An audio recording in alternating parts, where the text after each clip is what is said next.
Okay दोस्तों, चलिए हम आप लोग के क्लास 9 का सेकंड क्लास ये आती जो आपका सेकंड लेसन है 9 क्लास का, मैं उसको पढ़ाने वाला हूँ और आज उसको मैं समराइज़ करने वाला हूँ, समरी में बताने वाला हूँ कि इसमें आखिर क्या है। जैसे कि मैंने धर्मयुद्ध का फर्स्ट लेसन था 9 क्लास का, उसको मैंने पढ़ा दिया था। आप मेरे यूट्यूब चैनल पर जाकर देख सकते हैं, जेपीएस इंग्लिश क्लास के नाम से है। और आज सेकंड जो लेसन है यहाँ आती उसके बारे में चर्चा करने वाले हैं आज, ठीक है। तो आइए हम देखते हैं सेकंड लेसन क्या करता है आपके बारे में। यहाँ पर कहानी क्लास 9 है। ये जो कहानी है मैंने लिया है महाभारत, सब्जेक्टिव क्वेश्चन याद रखेंगे आप लोग। ये एग्जाम में पूछा जाता है कि जो ययाति स्टोरी हो कहाँ से लिया गया है, तो याद रखिए महाभारत से कहानी लिया गया है, ठीक है।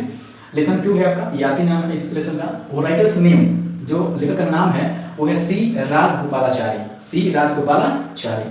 और ययाति जो है कौन है, तो एंसेस्टर ऑफ पांडवस।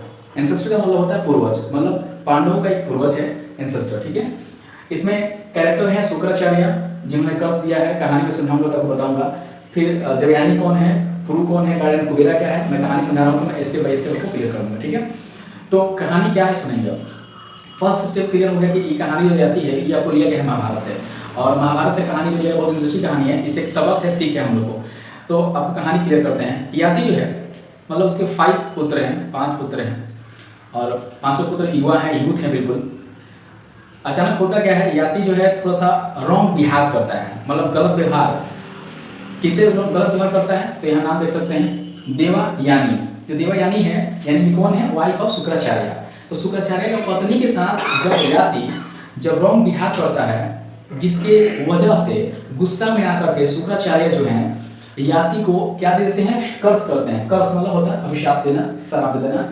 तो जैसे कर्स दिया जाता है, शुक्राचार्य जैसे कर्स देते हैं ययाति को, तो ययाति क्या होता है ना, तुरंत यूथ रहता है वो बूढ़ा हो जाता है। यानी कि इसको इंग्लिश में कहा जाता है प्रीमेच्योरली ओल्ड, मतलब समय से पहले कोई इंसान अगर बुजुर्ग होता है तो उसको इंग्लिश में कहते हैं प्रीमेच्योरली ओल्ड।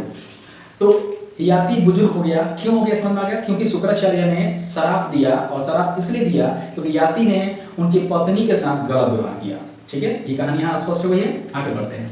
जब ययाति जब बुजुर्ग हो जाता है, जब जवान होने के बावजूद उसको शराब मिलने के बाद बुजुर्ग हो जाता है, तो उसको अब अंदर ही अंदर दुख फील होता है अपने आप को देख करके। उसके ब्यूटनेस खत्म हो जाते हैं, रिंकल झुर्रियाँ शरीर में, त्वचाएं सब सिमट जाती हैं, देख करके उसको अपने आप से नफरत होने लगता है। और वो मन ही मन में सोचता है कि यार पूरी ज़िंदगी मैंने इंजॉय नहीं किया है और पूरी ज़िंदगी बाकी थी, अब मैं क्या करूँ। तो ये सोच रहा होता है। उसके मन में एक चीज़ होती है सेंसुअल डिजायर, जिसको यौन इच्छा कहा जाता है, जो उसके मन में होती है, जिसकी वजह से वो चाहता है कि फिर से मैं जवान होता तो और एंजॉय करता। बट उसके सामने एक ऑप्शन है।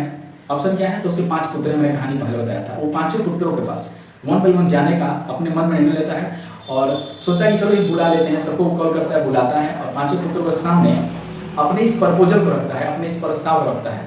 और प्रस्ताव में कहता है कि जो भी लड़का अगर मेरा ये बोझ, मेरा बर्डन, मतलब जो बुढ़ापे इसको ले लेता है और अपनी जवानी यानी कि अपनी यूथनेस को मुझे अगर दे देता है, तो ये किंगडम का जो साम्राज्य का जो राजपाट होगा, मतलब एवरीथिंग उसी का हो जाएगा, उसको मैं दे दूंगा। तो ये बात सबके सामने रखी जाती है। 5 पुत्रों के पास सामने ये प्रस्ताव ययाति अपने पुत्रों के पास रखता है।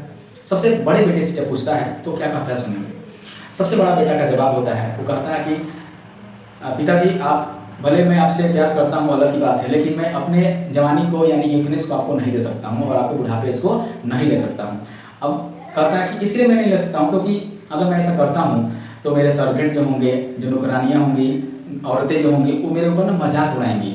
इसलिए पिताजी मुझे माफ़ कीजिएगा, मैं आपके ओल्ड एज को नहीं ले सकता हूँ। यदि कहता है अच्छा ठीक है, अभी उसके 4 पुत्र बचे हुए हैं। सेकंड पुत्र के पास जाता है, वहाँ बोलता है वो बात कि आप कोई भी बात होता है कि आप बर्डन ऑफ जो बर्डन है आप ले लो और अपनी वीकनेस को मुझे दे दो।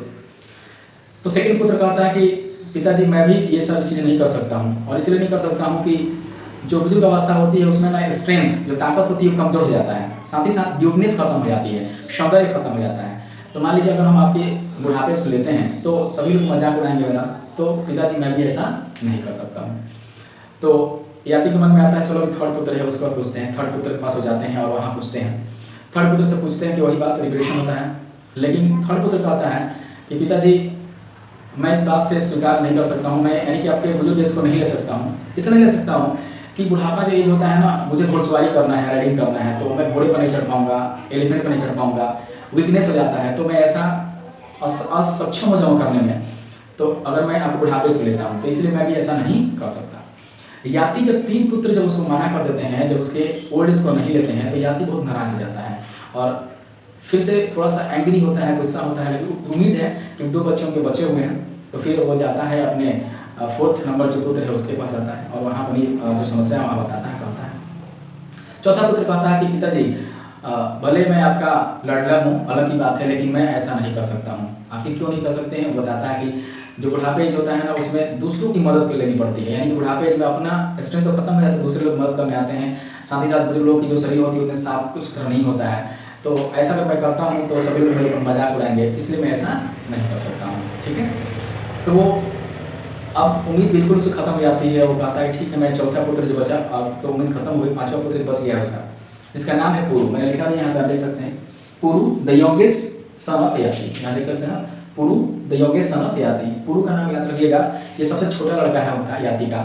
और याति के पास जब ये बात कहा जाता है, सॉरी, याति जब अपने छोटे पुत्र के पास जाकर कहता है, तो याति छोटा पुत्र है और कहते हैं कि जाकर के अगर तुम मेरे ओल्ड एज को ले लेते हो, अपनी यूथनेस को मुझे दे देते हो, तो मैं कुछ दिन तो और इन्जॉय करना चाहता हूँ, और आकर के मैं फिर से अपनी तुम्हारे जो एज है उसको मैं ले लूँगा, अपनी यूथनेस को फिर से मैं तुझे दे दूँगा, लौटा दूँगा।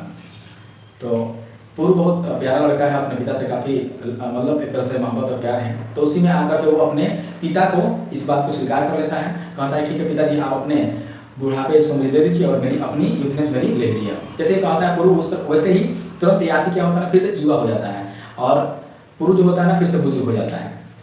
अब याति क्या करता है, फिर से युवा हो गया, वो जाता है जंगल में। और कहाँ जाता है खास करके एंजॉय करने के लिए? मैं नाम लिखा हूँ गार्डन ऑफ कुबेरा। ये गार्डन ऑफ कुबेरा कहाँ है? तो गार्डन कुबेरा में कुछ अप्सराएं होती हैं, कुछ परियां होती हैं, जहाँ पे वहाँ को रहता है, उनके साथ एंजॉय करता है और कई वर्षों तक एंजॉय करता है।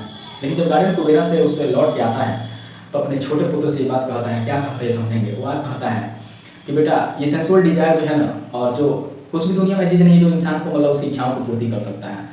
और ये ऐसा चीज़ है जैसे किसी आग में अगर घी हम डालते हैं तो आग तुरंत प्रज्वलित होता है, जलता है और फिर से शांत हो जाता है। तो सेम सेंसुअल डिजायर यही है, यानी कि कुछ भी ऐसी दुनिया में चीज़ नहीं है जो इंसान की इच्छाओं को पूर्ति कर सकता है। ओवरऑल उसको ये बात समझ में आ गया था, और लास्ट में आकर के फिर से पुरु का जो बुजुर्ग अवस्था जो देख गया था वो अपने आप को ले लेता है और उसकी जवानी फिर से उसकी लौटा देता है। और उसके बाद वो जंगल चला जाता है, जंगल में उसकी वहाँ पे उसका देहांत हो जाता है, स्वर्गवास हो जाता है। और कहानी यहीं पे आपकी याति कहानी जो होती है एंड कर दी जाती है। चलिए, आप सब लोग को आई थिंक मुझे लग रहा है कहानी को स्पष्ट क्लियर हुई होगी, और किसी को कोई दिक्कत होगी तो बिल्कुल बेहिचक आप मुझे बताएंगे। और मेरे चैनल को आप सब्सक्राइब कर लें ताकि आपका हर रोज़ का नोटिफिकेशन जो होगा मेरा न्यू वीडियो जाएगा तो आपको मिलता रहेगा। ठीक है, धन्यवाद आप सबको।